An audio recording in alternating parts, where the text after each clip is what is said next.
Since the very first movie, there have been plenty of other movies that have poked fun at the ones that came before. Some stay in our collective consciousness for years, while others come and go with nothing but a whimper.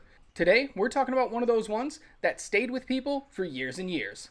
I'm Adam. And I'm Emily, and we're from Does It Hold Up, where we're going to bring you the best and worst of 1980s Airplane to determine whether or not it holds up. Airplane is all about a man named Ted Stryker, who's trying to win back the love of his life, Elaine, who's a stewardess on an airline traveling from California to Chicago. The problem is, Ted's afraid to fly ever since an accident while he was enlisted in the Air Force. But once all the passengers and the pilots get sick from eating bad food, Ted must step up to land that bird. Starting off with the good, we have how ridiculous this world is. They quickly set up a world where anything and everything can happen, with a plane flying through clouds in a clear Jaws reference, thus letting us know nothing should be taken seriously. When a movie does this well, they can get away with a lot in terms of the jokes and visual gags. Speaking of visual gags, in a movie where anything can happen, they make the best use out of all their visual jokes. There are many times throughout the runtime where objects are used in different ways than we're used to, which is always funny. There are so many ridiculous sight gags in this movie that they actually reward the viewer for looking in the background. Most of the humor comes a mile a minute with very little reprieve, majority of which uses the use confusing words or phrases to mean something else bit, all the while staying straight-faced. This movie almost requires multiple viewings to get all the jokes. Pretty much every joke is quick, clever, or both. Whether it's Shirley, you can't be serious. I am serious. And don't call me Shirley. or Nervous? Yes. First time. No, I've been nervous lots of times.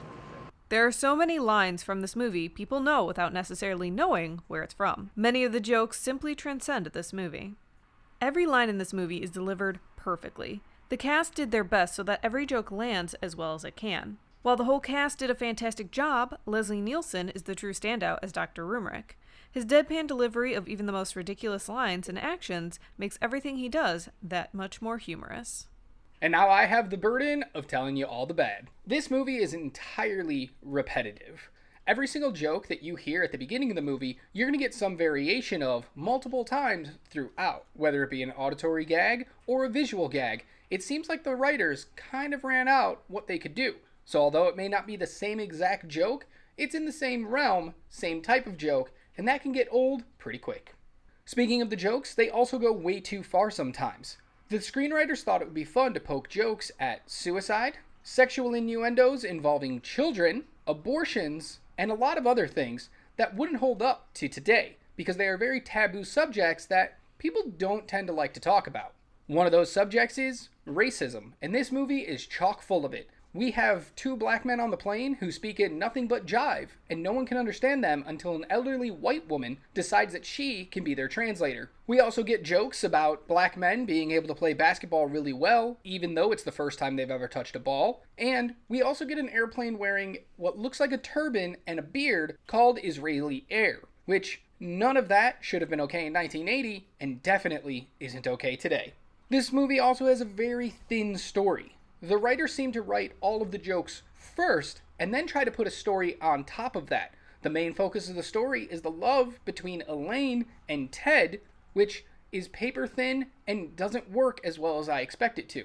In fact, the flashbacks of them falling in love really slow down the pacing of this movie and make it hard to focus whenever they're both on screen.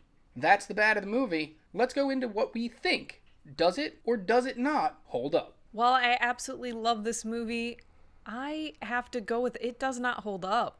It's just, watching it this time left a bad taste in my mouth. I agree. I'm also going to have to decide that it does not hold up. The bad in this movie far outweighs the good. And even though you will get a chuckle here and there are other things that will make you recoil into your seat.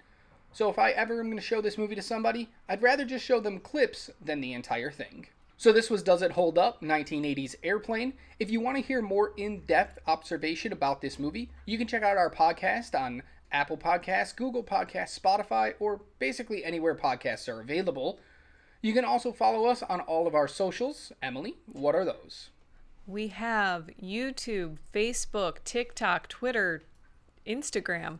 Pretty much anywhere we are available. All the links are in the description below. Come join us next week. We're going to be doing the same breakdown of Austin Powers, International Man of Mystery. Until then, take care of yourself and keep watching movies. Bye.